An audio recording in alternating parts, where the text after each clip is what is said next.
Ce que vous entendez là, c'est The Disintegration Loops de William Basinski, un projet qu'il termine le 11 septembre 2001. Ce jour-là, dans son appartement de Brooklyn, alors qu'il fait écouter son projet finalisé à des amis, l'impensable se produit. Deux avions frappent les tours du World Trade Center. Quelques minutes après, elles s'effondreront. Basinski monte alors sur le toit de son immeuble, installe une caméra et filme pendant 1 heure, au moment du coucher du soleil, les nuages de poussière qui se répandent dans le ciel de New York. Pendant ce temps, la musique continue de tourner en boucle, comme un reflet sonore de l'effondrement qui se déroule sous ses yeux. Le lendemain, Basinski décide de l'utiliser pour accompagner les images qu'il avait capturées la veille. Mais alors, comment ce projet est-il né ? The Disintegration Loops est le fruit d'une exploration sonore réalisée avec des vieilles bandes magnétiques enregistrées par Basinski dans les années 1980. Lorsqu'il entreprend de les numériser 20 ans plus tard, il découvre que les bandes se sont détériorées avec le temps. À mesure qu'il les joue, les boucles musicales s'effacent progressivement. Les sons répétitifs se brisent, des craquements surgissent et le silence s'installe peu à peu. La musique était en train de mourir, j'enregistrais la mort de cette mélodie circulaire.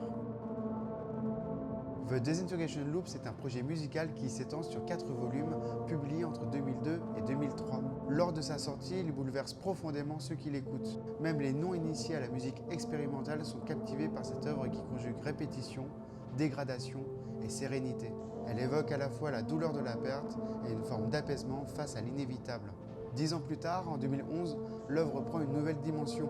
Basinski est invité à la jouer au MoMA de New York lors d'un événement commémoratif pour les victimes du 11 septembre. Un an plus tard, le 4 septembre 2012, l'intégralité de la série sera rééditée pour les 10 ans du projet. Elle reçoit un accueil enthousiaste puisqu'en effet le média Pitchfork lui attribue la rare note de 10 sur 10 et lui confère le titre de la meilleure réédition, soulignant l'importance historique et émotionnelle de cette œuvre.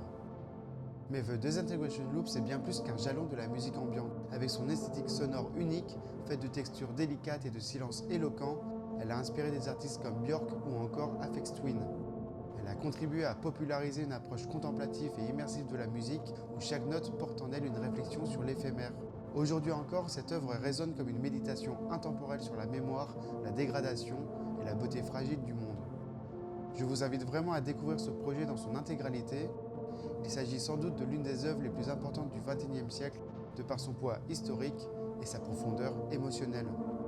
Plus qu'une simple composition, The Disintegration Loops de William Basinski est une expérience auditive qui invite à penser le temps, la perte et la persistance de nos souvenirs.